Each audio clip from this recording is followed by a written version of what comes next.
Vamos dar resenha, depois de muito tempo, claro.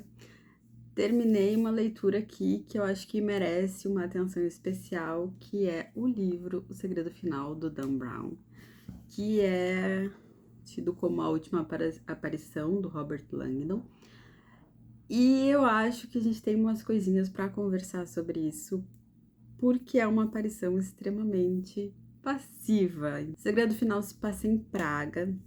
O Langdon tá lá com a Catherine Solomon para uma palestra sobre consciência e sobre noética, sobre ciência noética, sobre o estudo da consciência e como que o comportamento da a percepção do cérebro, o funcionamento do cérebro, se o cérebro acontece, o pensamento acontece dentro do corpo, o pensamento acontece fora do corpo, enfim, uma viagem.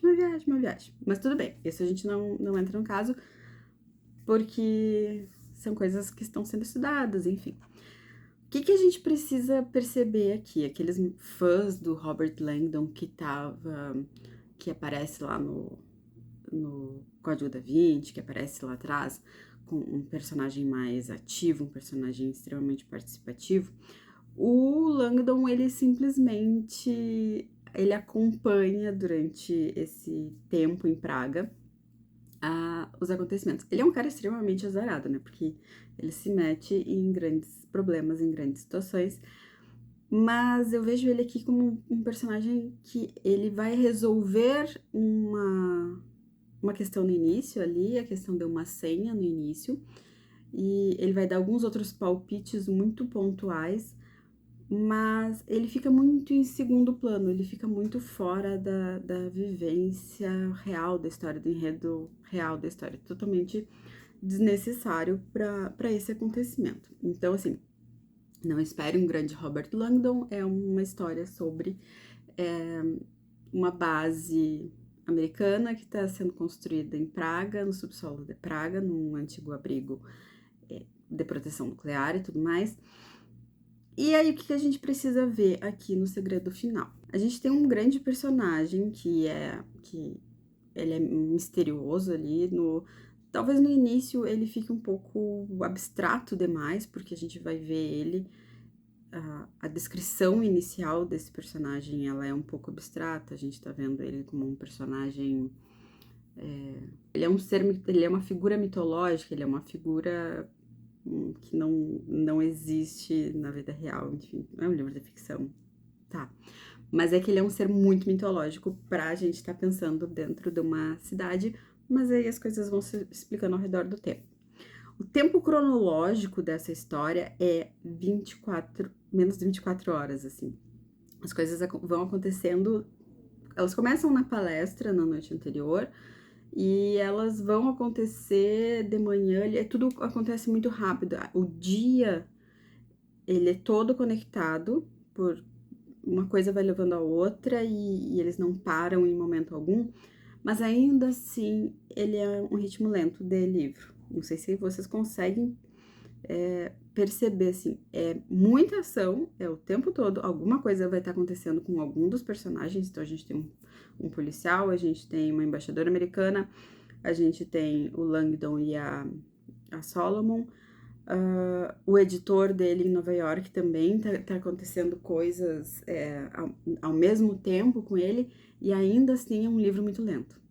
Achei, tá? Opinião pessoal. No final, ele tem esse desenrolar rápido, claro, né? Todo depois que descamba pra solução ali, as coisas começam a resolver tudo, mas aí a gente entra outro ponto. Eu acho que o Dan Brown adorou escrever finais. Porque eu li no Kindle, então assim, eu não tenho, além do percentual ali que aparece no pé da página, não dá pra ter certeza se em qual velocidade que aquele percentual vai andar. Então, digamos, eu tô em 95%, eu não sei se vai acabar logo, se vai acabar mais pra frente.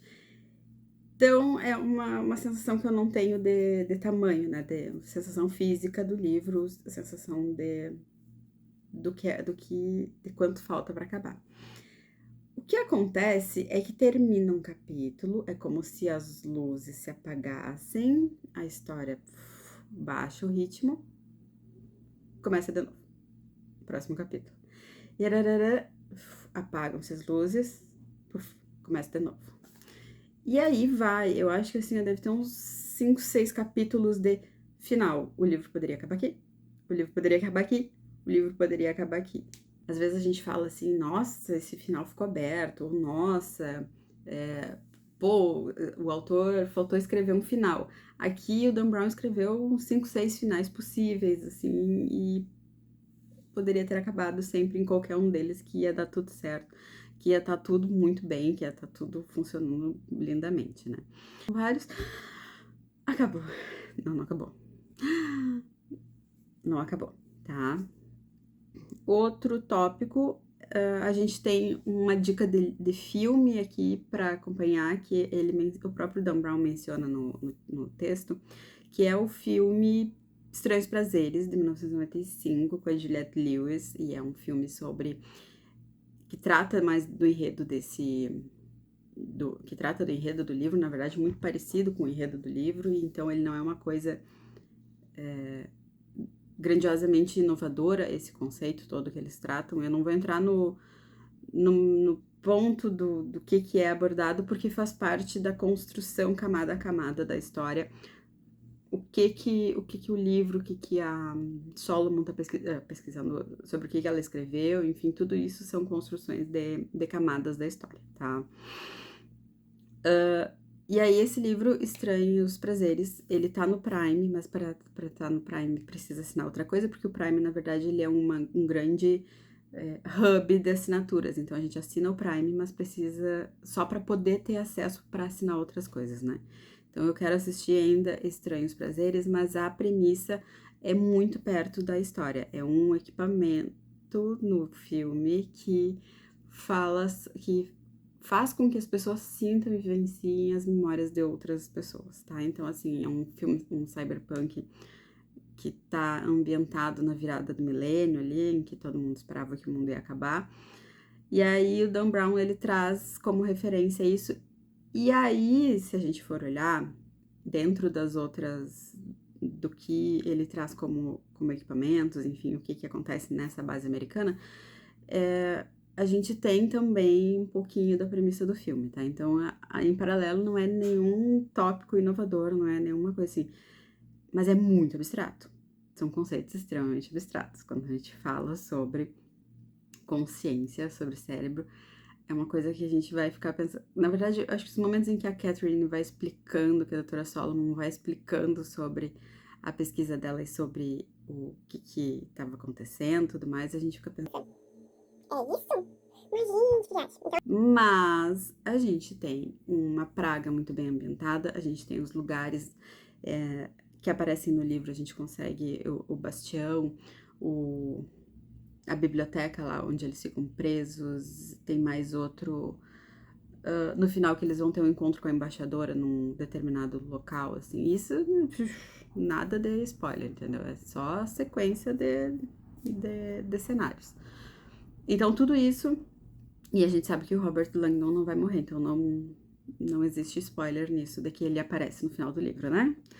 Tá, então, assim, são vários pontos de Praga muito bem representados e a gente consegue, e traz também curiosidades sobre esses lugares, que é muito legal, assim. Então,